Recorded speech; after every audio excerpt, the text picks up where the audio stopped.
عايزة جوزك وولادك يحبوا القرنبيط؟ تعالي نعمل وصفة طاجن القرنبيط بصوص الجبنة. بصوا منظره أصلا بيتكلم عن نفسه قد إيه هو تحفة وخيالي. حل على النار وكانت المية بتغلي، نزلت فيها بالقرنبيط بعد ما قطعته وبسيبه كده فيها 4 دقايق. اوعي تزودي عن كده علشان عايزينه يفضل يقرمش.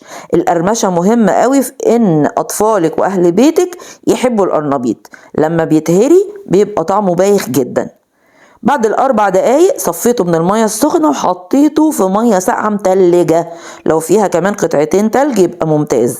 ليه؟ عشان اوقف عملية الطهي واضمن ان القرنبيط ما يتهريش. حل على النار ونزلت فيها بقطعة من الزبدة، وبعدين نزلت باللبن، وبدأت بقى اسيبهم يمتزجوا شوية مع بعضيهم من خلال التقليب المستمر. بعد ما قلبت 2 و3 واكتر، نزلت بالجبنة الموتزاريلا. الجبنة الموتزاريلا بتدي طعم ومحببة عند الكل، الأطفال والكبار، فاضمني ان شاء الله الوصفة دي هتعجبهم.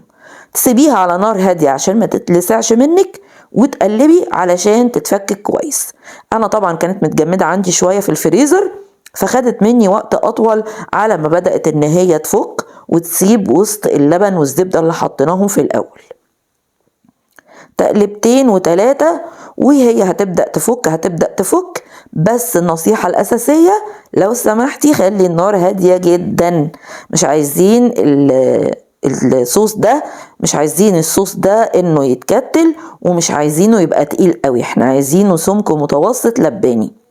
دابت الجبنة الموتزاريلا وبقت حلوة جدا، وانت شايفة معايا اهو القوام وانها دايبة وجميلة قوي.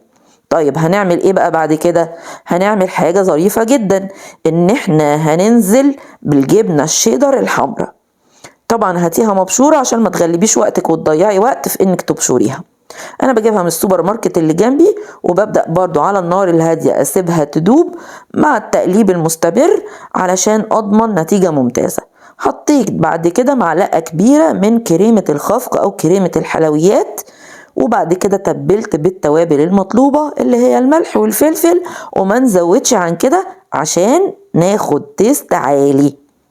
كنت محضرة الطاجن بتاعي، فرشت فرشة من صوص الجبنة ده او صوص مشكل الجبن، وفرشتها كويس قوي في الطاجن من تحت.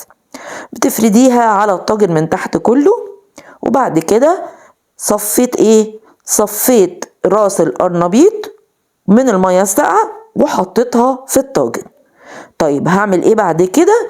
هنزل بطبقة من صوص الجبنة اللي حضرناها على القرنبيط، وتتأكدي ان انت بتكسي كل حبات القرنبيط كلها كويس جدا، علشان انا هحب القرنبيط من خلال صوص الجبنة ده.